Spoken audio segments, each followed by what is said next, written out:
Queridos hermanos, iniciamos la lección divina de este día, jueves 19 de enero, jueves de la segunda semana del tiempo ordinario. Por la señal de la Santa Cruz de nuestros enemigos, líbranos, Señor Dios nuestro, en el nombre del Padre, y del Hijo, y del Espíritu Santo. Amén. Señor mío y Dios mío, creo firmemente que estás aquí, que me ves, que me oyes. Te adoro con profunda reverencia, te pido perdón de mis pecados y gracia para hacer con fruto este tiempo de lección divina. Madre mía Inmaculada, San José, mi Padre y Señor, Ángel de mi guarda, interceded por mí. En este día, jueves, continuando con la lectura de la carta a los Hebreos, leemos el capítulo 7, versículo 23, hasta el capítulo 8, versículo 6. Hermanos, durante la antigua alianza hubo muchos sacerdotes porque la muerte les impedía permanecer en su oficio. En cambio, Jesucristo tiene un sacerdocio eterno, porque Él permanece para siempre. De ahí que sea capaz de salvar para siempre a los que por su medio se acercan a Dios, ya que vive eternamente para interceder por nosotros. Ciertamente que un sumo sacerdote como este era el que nos convenía, santo, inocente, inmaculado, separado de los pecadores y elevado por encima de los cielos, que no necesita, como los demás sacerdotes, ofrecer diariamente víctimas, primero por sus pecados y después por los del pueblo, porque esto lo hizo de una vez para siempre, ofreciéndose a sí mismo, porque los sacerdotes constituidos por la ley eran hombres llenos de fragilidades, pero el sacerdote constituido por las palabras del juramento posterior a la ley es el Hijo eternamente perfecto. Ahora bien, lo más importante de lo que estamos diciendo es que tenemos en Jesús a un sumo sacerdote tan excelente que está sentado a la derecha del trono de Dios en el cielo como ministro del santuario y del verdadero tabernáculo, levantado por el Señor y no por los hombres. Todo sumo sacerdote es nombrado para que ofrezca dones y sacrificios. Por eso era también indispensable que él tuviera algo que ofrecer. Si él se hubiera quedado en la tierra, ni siquiera sería sacerdote, habiendo ya quienes ofrecieran los dones prescritos por la ley. Pero estos son ministros de un culto que es figura y sombra del culto celestial, según lo reveló Dios a Moisés cuando le mandó que construyera el tabernáculo. Mira, le dijo, lo harás todo según el modelo que te mostré en el monte. En cambio, el ministerio de Cristo es tanto más excelente cuanto que Él es el mediador de una mejor alianza fundada en mejores promesas. Palabra de Dios. Continúa la carta a los Hebreos explicándonos lo que significa el sacerdocio de Cristo, y es tan bello profundizar en esto. Durante la antigua alianza hubo muchos sacerdotes. ¿Por qué? Porque morían, porque era un cargo temporal y entonces no podían permanecer en su oficio. Jesucristo, en cambio, tiene un sacerdocio eterno que permanece para siempre y por tanto es capaz de salvar a todos, a los que por su medio se acercan a Dios. Aquí hay implícita una idea importantísima.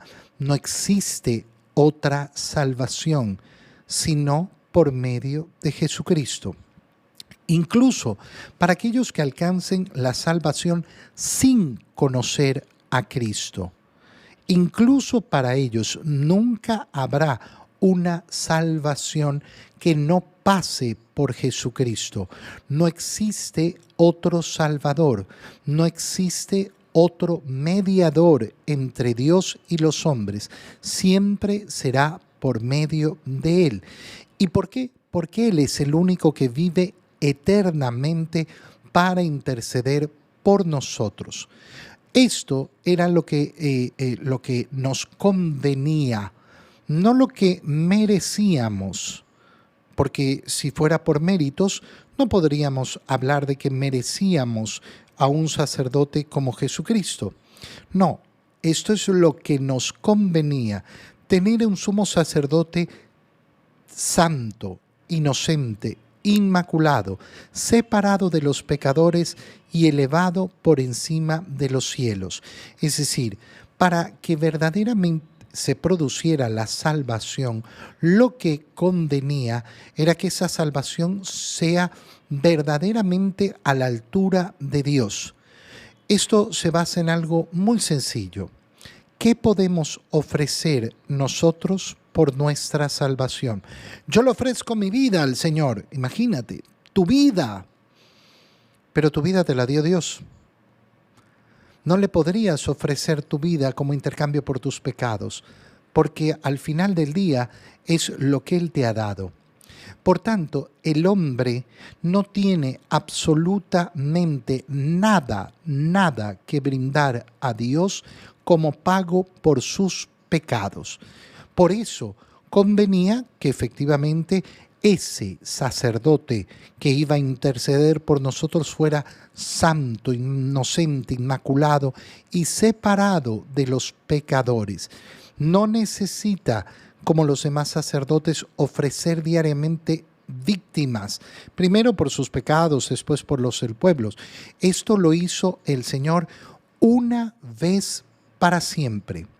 El sacrificio de Cristo en la cruz, que es la ofrenda de sí mismo como sacerdote y víctima al mismo tiempo, se ha realizado una sola vez.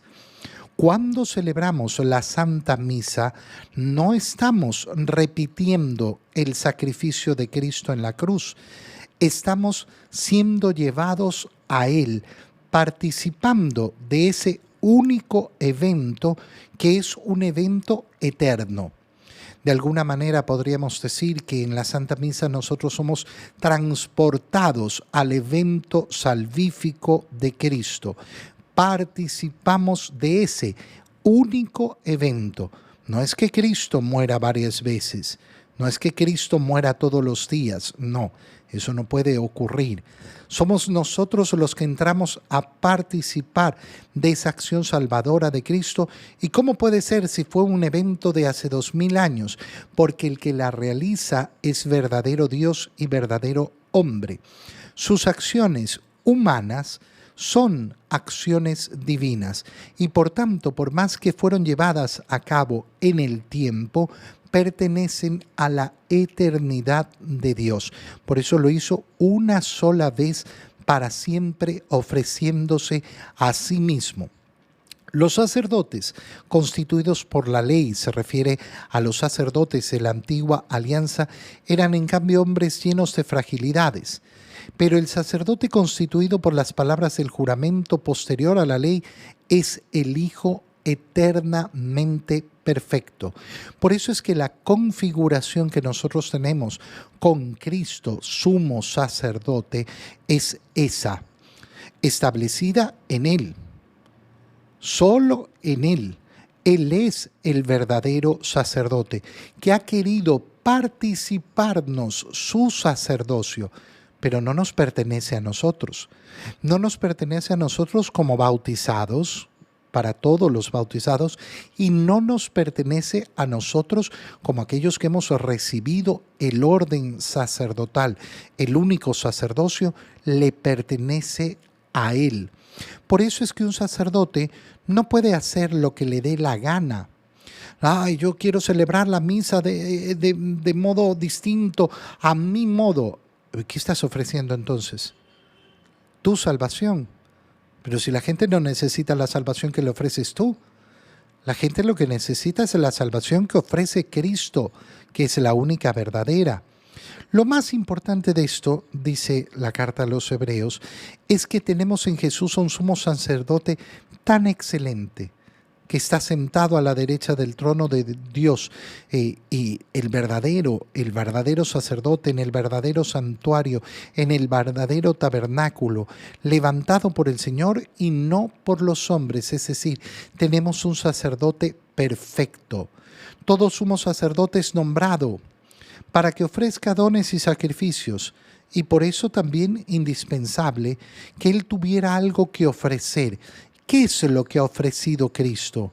Cristo se ha ofrecido a sí mismo, y a sí mismo de un modo total. No ha ofrecido un animal, no ha ofrecido una ofrenda de frutos, ni de ni de los productos de la tierra. Se ha ofrecido a sí mismo. Esa es la ofrenda perfecta, la ofrenda total. Los ministros del culto de la antigua alianza eran figura y sombra del culto celestial. Es decir, lo que nos está diciendo la carta a los hebreos es: ahora podemos participar del verdadero culto. Esto es lo que había anunciado el Señor. Me adorarán en verdad, con un culto verdadero.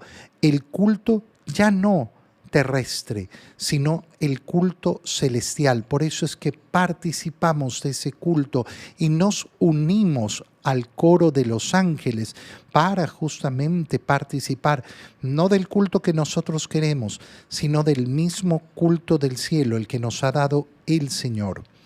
En el Evangelio, continuamos con la lectura del Evangelio de San Marcos y leemos el capítulo 3, versículos 7 al 12. En aquel tiempo Jesús se retiró con sus discípulos a la orilla del mar, seguido por una muchedumbre de Galileos. Una gran multitud procedente de Judea y Jerusalén, de Idumea y Transjordania, y de la parte de Tiro y Sidón. Habiendo tenido noticias de lo que Jesús hacía, se trasladó a donde él estaba. Entonces rogó Jesús a sus discípulos que le consiguieran una barca para subir en ella, porque era tanta la multitud que estaba a punto de aplastarlo. En efecto, Jesús había curado a muchos, de manera que todos los que padecían algún mal se le echaban encima para tocarlo. Cuando los poseídos por espíritus inmundos lo veían, se echaban a sus pies y gritaban: «Tú eres el Hijo de Dios», pero Jesús les prohibía que lo manifestaran. Palabra del Señor. Al continuar la lectura del Evangelio de San Marcos, vemos cómo el Señor se retira con sus discípulos a la orilla del mar. Después de las escenas que hemos visto, donde los fariseos lo comienzan a interrogar, en primer lugar, sobre por qué tus discípulos hacen lo que no está permitido en sábado. Después lo estaban espiando en la sinagoga el sábado para ver si curaba a uno que tenía tullida una mano.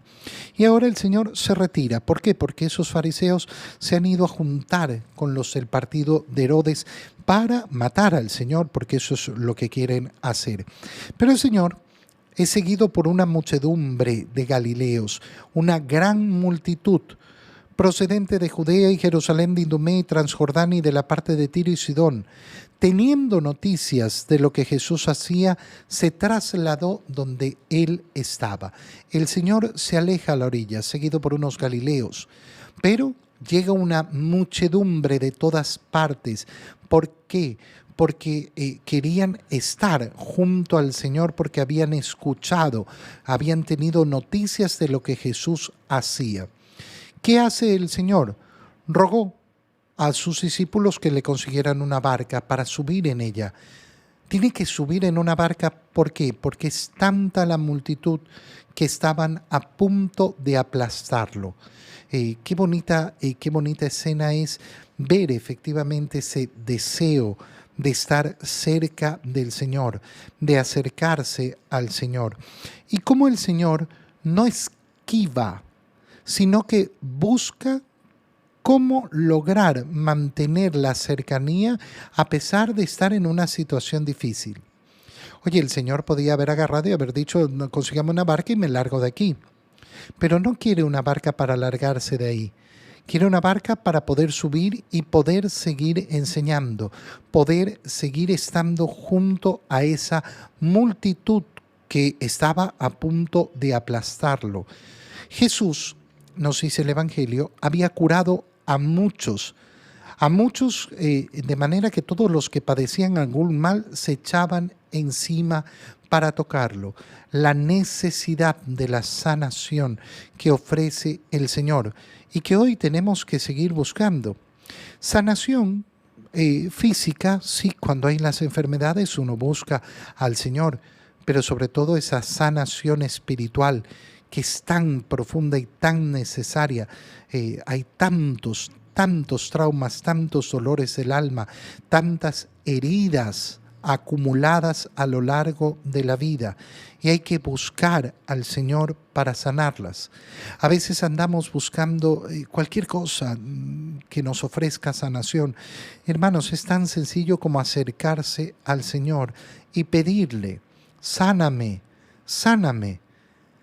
Sana los problemas que causan en mí los pecados, que causan en mí los comportamientos que no son correctos, que causan en mí las disposiciones que hacen que me lleve mal con los demás, esa ira que tengo en mi corazón, esos resentimientos. Señor, sáname. Acercarse al Señor para pedirle sanación. Cuando los poseídos por espíritus inmundos lo veían, se echaban a sus pies. Esta escena también es preciosa. ¿Por qué? Porque vemos cómo efectivamente el demonio no tiene poder contra el Señor. No tiene poder contra el Señor.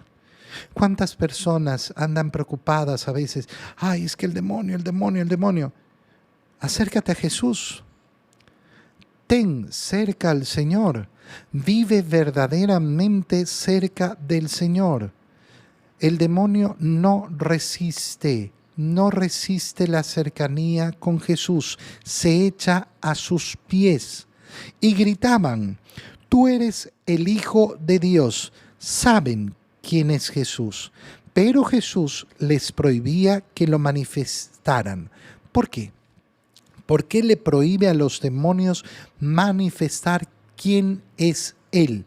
Porque al Señor no le interesa el testimonio del demonio. Al Señor le interesa nuestro testimonio.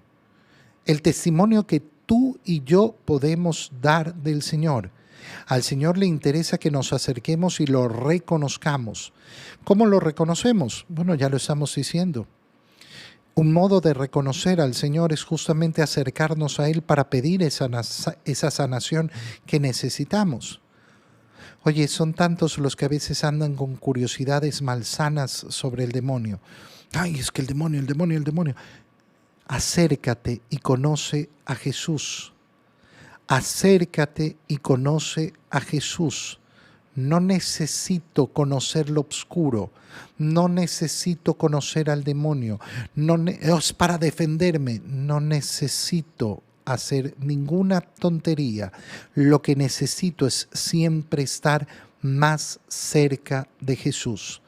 Te doy gracias, Dios mío, por los buenos propósitos, afectos e inspiraciones que me has comunicado en este tiempo de lección divina. Te pido ayuda para ponerlos por obra. Madre mía Inmaculada, San José, mi Padre y Señor, Ángel de mi guarda, interceded por mí. María, Madre de la Iglesia, ruega por nosotros. Queridos hermanos, que tengan todos un muy feliz día.